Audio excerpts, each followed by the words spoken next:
네, 예고 나간 대로 오늘은 중위험 중수익 상품에 대해서 말씀드리도록 하겠습니다.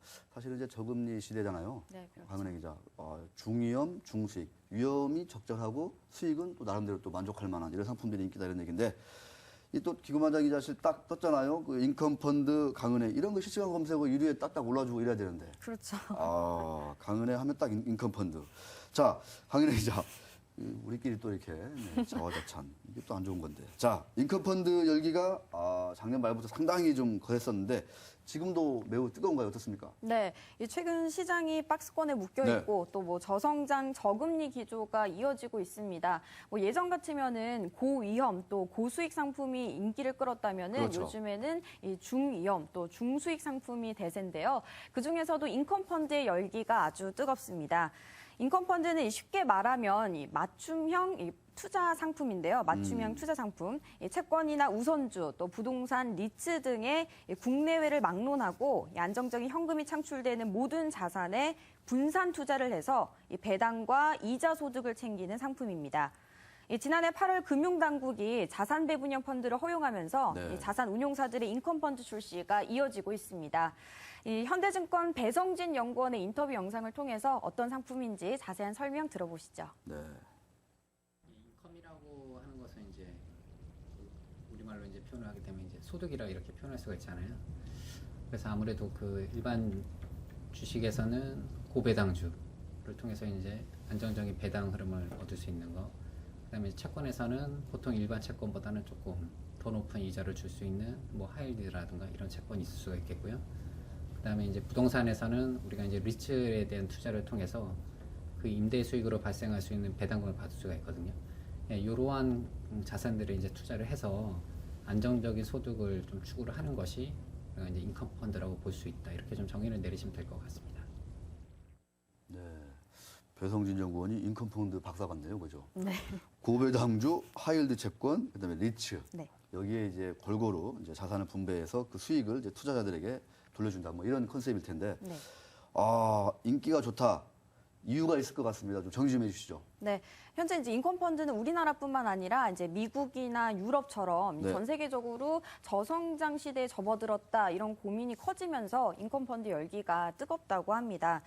우선 인컴펀드는 이 기대 수익률은 주식형 펀드보다는 낮습니다. 하지만 꾸준히 수익을 낼 수 있다는 것이 최대 장점인데요. 월급처럼 때가 되면 채권 이자나 배당 수익을 받을 수 있다는 점이 투자자들에게 아주 가장 큰 메리트로 이제 여겨지고 있습니다. 또 이제 그 변동성이 지속되는 시장 상황에서 은행 정기 예금 이자보다는 약간 높은 수익을 원하는 이 안전 성향을 가지고 있는 투자자들에게 큰 인기를 얻고 있습니다. 또 이제 인컴펀드가 이렇게 인기를 끄는 그 근본적인 원인이 또 하나가 있는데요. 이 투자자들의 투자 패턴이 변했다는 겁니다. 유럽 재정위기와 또 미국의 재정 절벽 등 대외 불확실성이 이어지면서 이 투자자들의 투자 패턴이 자연스럽게 변했다는 건데요. 주가 연계증권인 ELS, 또 상장 주식형 펀드 ETF와 같은 이 대안 상품에 대한 관심이 높아졌고 또 중위형, 중수익 상품이 인기를 끌기 시작했다는 설명입니다. 네. 이와 관련해서 배성진 연구원의 설명 다시 한번 들어보시죠. 네. 아무래도 이제 2011년서부터는 국내 주식시장뿐만 아니라 글로벌 주식시장 전체가 그 뭐 이제 지속적으로 상승하는 이런 흐름을 보이는 것이 아니라 최근에는 주가 조금 뭐 글로벌 증시에서는 반등세를 나타내고 있지만 전체적으로 계속적으로 이제 그 일정한 박스권 범위에서 움직이고 있거든요.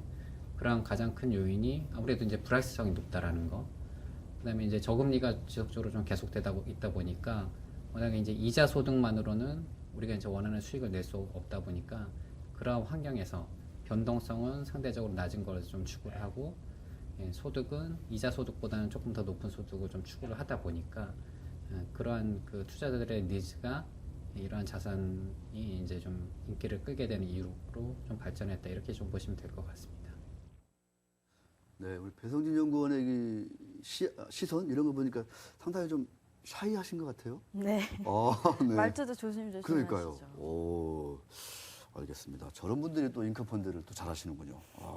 인컴펀드에 어울리는 관상이다. 이렇게 보면 되나요? 네. 오늘은 제가 또 관상에 꽂히네요.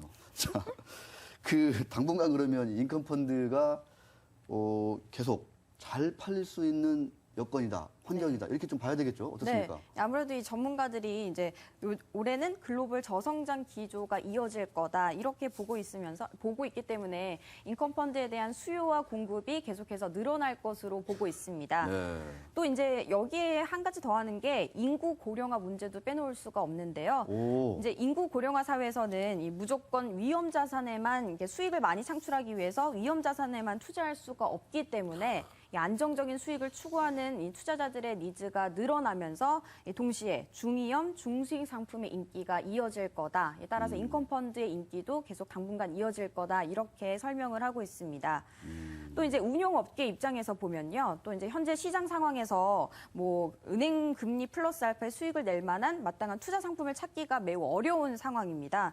때문에 이 대안 상품이 없기 때문에 모든 운용사들이 너도 나도 이 인컴펀드에 매달릴 수밖에 없는 그런 상황입니다. 네, 알겠습니다. 운용사 입장에서도 딱히 요새 이제 잘 팔리는 상품이 없기 때문에 그렇죠. 그렇죠? 네, 인컴펀드가 하나의 좀 대안이다 이렇게 말씀을 해주셨는데 아쉽다고 해야 되나요? 조금 좀 그 걸리는 게 주로 이제 그 많이 출시하는 데가 또 외국계 운용사들이라는 얘기가 네. 있어요. 좀 실제 상황이 어떻습니까? 네, 이렇게 올해 인컴펀드 열기가 아주 뜨거워진 것은 지난해 9월부터인데요. 이 지난해 9월 슈로더 투신운용이 이 슈로더 아시안 에셋 인컴펀드를 출시하면서 이제 인컴펀드 열기가 시작됐다고 볼 수가 있습니다.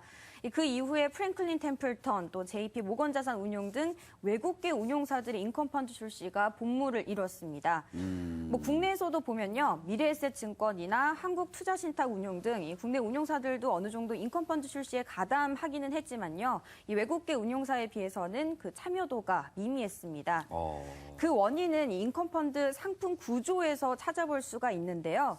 그 현재 시중에 나와 있는 인컴펀드는 이 국내보다는 미국이나 또 해외에 있는 자산에 투자하는 경우가 많습니다. 아하. 그러니까 대부분 해외 운용사에서 만든 상품을 국내에 그대로 가져와서 파는 재간접 유형이 많다 보니까 아무래도 국내 운용사가 설 자리가 비좁았던 것 같습니다. 아하. 또 국내의 경우에는 이 펀드 매니저가 부족한 환경도 또 있고 또 글로벌 시장에 대한 정보를 외국사만큼 또 빠르게 이게 습득할 수 있는 네트워크가 부족하다는 그런 어떤 여건이 있어서 그러니까요. 국내 운용사들에게는 좀 어느 정도 한계가 있었던 것 같습니다. 어. 하지만 이제 워낙 요즘 시장에서 대세가 인컴펀드이다 보니까요. 뭐 상품 출시를 생각하지 않았던 국내 운용사들도 분주해지기는 마찬가지입니다. 뭐 보면 현재 삼성 자산운용과 우리 또 교보, KDB 자산운용 등이 인컴펀드 출시를 검토하거나 또 준비 중에 있다고 합니다. 그렇습니다. 제가 저 강은혜 기자가 얘기할 때 저는 이제 내용을 듣기보다는 좀 관상을 쭉 봤는데요. 그 홍콩 현지에서 네. 그 거액의 자산가들을 상대로 인컴펀드를 열심히 팔고 있는 PB 같다 이런 느낌을 좀 많이 받았습니다. 네. 펀드 업계 출입하다 보니까 좀 PB를 많이 닮아가는 것 같아요. 지난번에 임지은 기자도 상당히 좀 그쪽으로 많이 가는 것 같은데. 역시 참 이 직업이라는 게 중요해요. 그죠? 그렇죠. 네, 출입처도 중요합니다. 자, 역시 이제 우리가 예상하던 대로 아직은 이제 우리가 좀 그 인력이라든가 운영의 노하우, 뭐 경험 이런 거에서 좀 외국 운용사에 좀 뒤지다 보니까 인컴펀드도 초기 시장에서 상당히 좀 그 국내보다는 이제 외국계 운용사들이 좀 주도하는 측면이 있고 그러다 보면은 이제 해외 여러 가지 그 뭐 펀드에다가 또 투자하는 이런 재간접 펀드잖아요. 네. 그러다 보면은 투자자, 국내 투자자 입장에서는 너무 또 이제 수수료 같은 게 비용이 좀 비싸지 않을까 이런 생각이 자연스럽게 들거든요. 네. 투자할 때 좀 주의할 점이나 또 전문가들이 얘기하는 그 투자 전략 좀 어떻게 좀 정리를 좀 되고 있나요?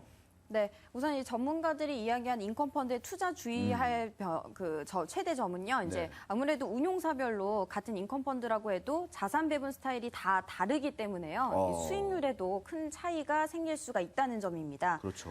아무래도 펀드 매니저 재량에 따라서 이 자산 배분의 비중을 조절하기 때문에 뭐 위험 자산 쪽에 그 비중이 커질 경우에는 이 주식형 펀드보다 그 리스크가 더 커질 수 있다는 그런 단점도 있습니다. 때문에 1년 이상 장기간 운용해온 이 트랙 레코드를 살펴보고서는 아무리 같은 인컴펀드라고 해도 선별적으로 이 투자 접근해야 한다는 그 주의사항이 있는데요. 또 이제 지역별로 보면은 위험성의 정도가 달라질 수 있다는 점도 있습니다. 뭐 아시아에 한정적으로 투자하는 상품인지 아니면 뭐 글로벌에 집중적으로 넣는 상품인지에 따라서 그 변동성이 달라지기 때문입니다. 뭐 다양한 자산에 분산 투자하면서 이 포트폴리오의 변동성을 낮추는 효과가 있어서 뭐 개별 자산에 투자할 때보다는 그 리스크가 줄어들겠지만 네. 뭐 기대 수익률이 낮아지기 때문에 자신의 투자 성향을 잘 고려해서 투자하는 것이 아무래도 가장 중요한 것 같습니다. 또 한 가지는 또 주식 시장이 뭐 지금과 다르게 강세로 돌아서서 계속 주가가 오르기만 한다면 뭐 인컴 펀드가 아니라 뭐 주식형 펀드에 가입하는 것이 더 유리하다는 점이 있으니까요. 네. 이 주식 시장 상황을 잘 고려하는 것도 필요한 것 같습니다. 네, 알겠습니다. 마지막으로 우리 강은혜 기자가 인컴 펀드에 이제 투자한다. 분기 기대 수익률이 어느 정도면 좀 만족하시겠어요? 우리 강 기자 같은 경우에는 분기에? 분기요? 네.